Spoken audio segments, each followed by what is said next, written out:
Hey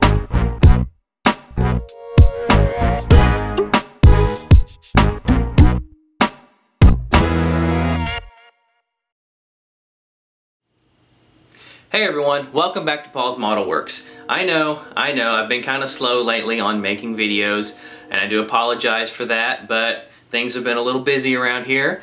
But I did get one of my models completed, and that's what I want to show you guys today. I completed the Nissan 350Z. And this is a pretty cool kit. I'm really happy with how it turned out, so I'm going to show you guys that here.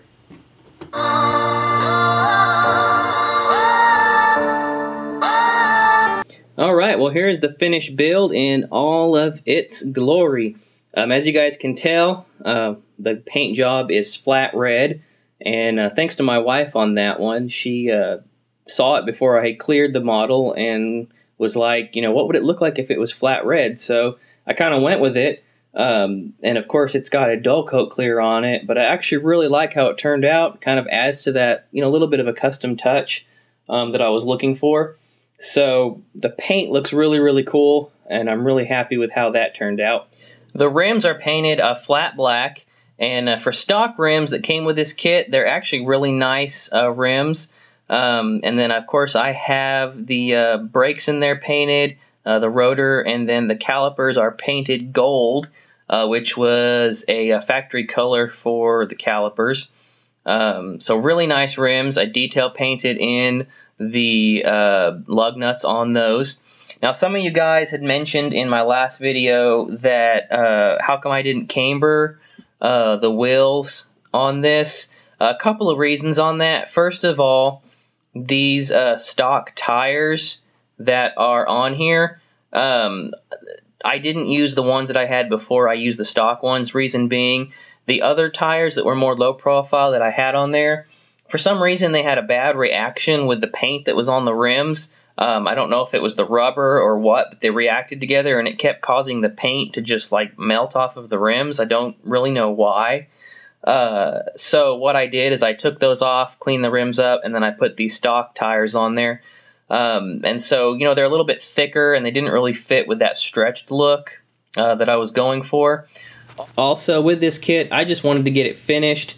I've been working on it for quite a while, as you guys know, and so just really wanted to get it done. I didn't really want to take the time to worry about doing all the suspension work and putting in the camber and all of that. Just got kind of tired of it, so really wanted to just get it done. But I'm really happy with how it turned out in the end, and I actually like the stance and everything. I think it came out good. Now I built an intercooler for this. As you know, the car is a curbside, so the hood doesn't open, but I wanted to turbocharge it. So what I did is I cut out the front lower grille, opened it up so you could see through, and then I built this intercooler.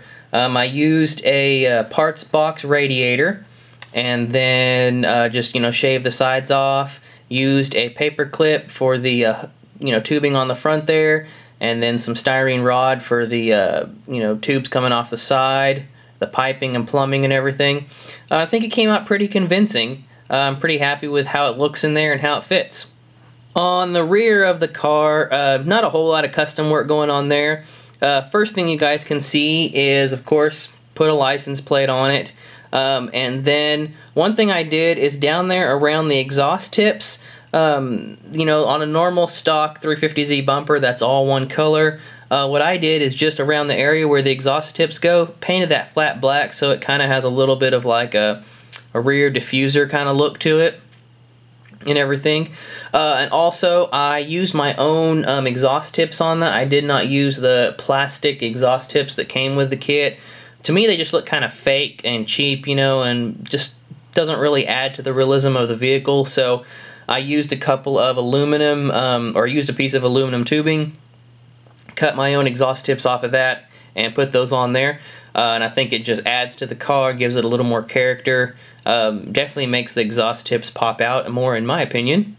I don't know how well you guys can see inside of the trunk area of the car here, but I did add a nitrous oxide bottle in there. And then there's a fire extinguisher that sits right behind the rear seats. And so since this car is turbocharged and has the nitrous, I thought, you know, a fire extinguisher might be a good idea in case this guy runs into some trouble.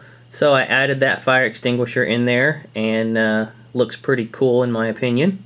Okay, I painted the seats red so they'd be more of like a, you know, a racing seat.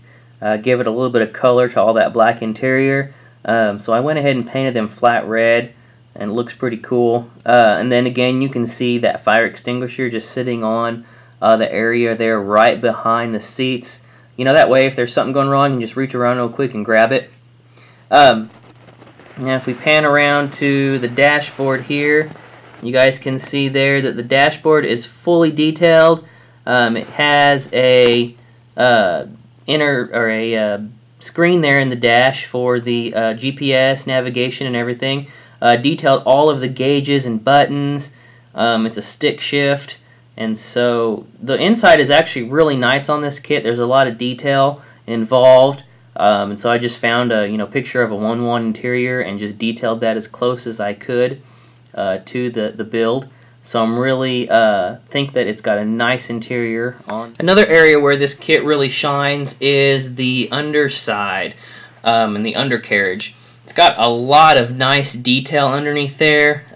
Everything is really well molded and follows the 1/1 car very closely. I did a little bit of an overspray look, you know, the primer in the center, then the overspray on the sides of the body paint. And then I detailed, you know, the suspension parts and all of that. Also, I detail painted the exhaust system, gave it a little bit of weathering. Still planning on doing a little bit of weathering to the undercarriage of the car and just make it look like it's driven, you know, a little bit here and there. But all in all, it's really nice. Since there is no motor in this kit and it is a curbside, the drivetrain and the transmission and all of that is actually molded into the car, and part of the suspension parts are molded in, kind of the upper suspension arms and things like that are, you know, those are all molded into the chassis, just because it is a curbside. But it's not too bad. They actually raise everything really well, and the molding is really good, so it's really easy to paint all that stuff and make it look like, you know, it's not molded in there and it's an actual separate piece. So really nice chassis to this kit. Yeah, if I was to give this kit a rating, you know, on a scale of like 1 to 10, I'd probably say it would be somewhere around like a 7. You know, there were a few problems that the kit had. Not that many, but a couple of them. And so real quickly here, I just kind of want to point those out to you guys. The first thing that I noticed as soon as I took the kit out of the box is there was a few sinkholes. Those sinkholes could be found right on the front bumper here on either side, and also on the back bumper right underneath where the taillights would go, right on either side. That was the first thing I noticed right out of the box, so you would need to fix those sinkholes. The next thing that I found out was that the bumpers, especially here on the back, they didn't fit too good. There was some fitment issues there. They kind of flared out a little bit, as well as the front bumper. So it took a little bit of work, you know, massaging there to get those to fit and gluing. I would recommend gluing the front and back bumper on before you paint. That way you can get it all set up and you don't mess it up later on trying to glue it on and make it fit. Another thing about this kit that I found was that the taillights and the headlights had some serious fitment issues. The taillights I was able to correct by doing a little bit of sanding around the edges. You know, and that was something that could be easily fixed. The next thing on these headlights is sanding didn't completely fix them. I did the best that I could, and they are a little bit off inside of there, but they're fitting a lot better than they did before. They didn't even want to go down inside of there. So you have to watch out, and it's the lenses on that, the clear lenses on the front and the red lenses on the back that didn't fit too well. Now, outside of that, though, I really didn't have any other fitment issues. Oh yes, there's one more, and that would be the hood here.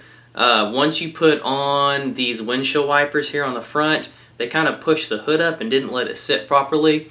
So I had to work with the hood a little bit and kind of bend it a little bit to get it to fit over those. But once you did that and got it glued down, no problem. And like I said, if you can work on those few little issues, you can get them to fit pretty good. and then you can't even tell. Outside of that though, this is a great kit.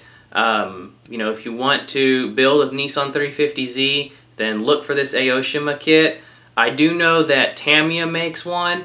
I don't know how theirs compares to the Aoshima. I've never built it, so I can't really give you guys a, you know, hands-on perspective of how that would be. But this Aoshima kit is really nice. It's got a lot of good detail. I was really happy with the molding of it. The mold was really clean. You know, all of the details on the interior were really nice, really clean. You know, on the instructions, it gave really good color call-outs, really clear instructions on how to put it together. Everything was just really nice. So that's why, you know, I'd give this kit a 7, maybe an 8 even out of 10. You know, because it's a really good kit. If you can get past those few little fitment issues, which is not that hard to correct, then you'll have a nice model on your hand, something you can, you know, be proud of and put up on your shelf. Well, that's all that I have for the Nissan, so thank you guys for watching my video. If you haven't gotten a chance, make sure you check out the last video that I posted. Got a link to it right here. And it's just kind of a fun, creative video that I put together showing off the Nissan. And so check that out if you guys get a chance. And until next time, I'll see you guys in my next video. Keep building those awesome builds and keep up the good work.